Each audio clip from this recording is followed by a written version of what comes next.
Once upon a time, in space, a young star will be born. And the key to the star's life is its mass. The mass will determine how long it lives, when it will die, how it dies, and what it will leave behind.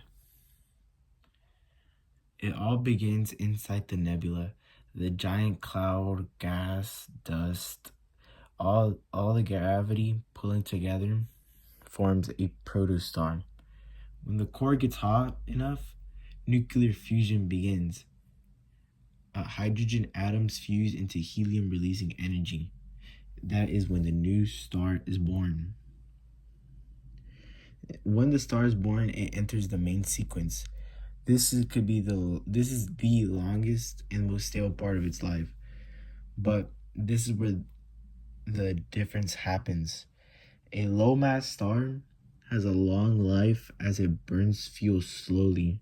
On the other hand, a high mass star has a short life as it is very big and bright and it burns fuel fast.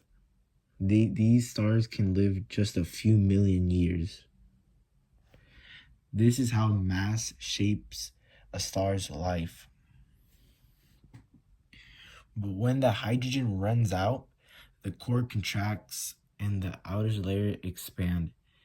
The star becomes a red giant if it's small, or a supergiant if it's massive.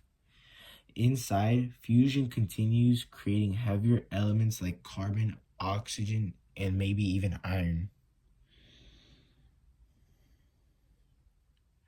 For the low mass stars, the end is small, is gentle.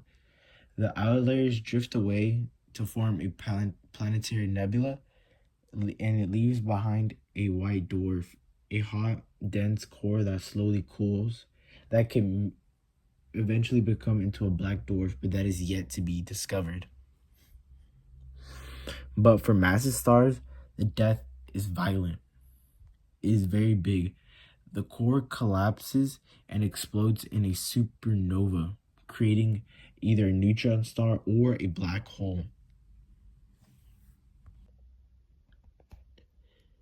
Understanding stellar evolution helps us understand where elements come from, the elements that make the planets and life itself, how galaxies evolve, the birth and death of stars over billions of years, and our cosmic origins, the atoms in our bodies that were created inside ancient stars.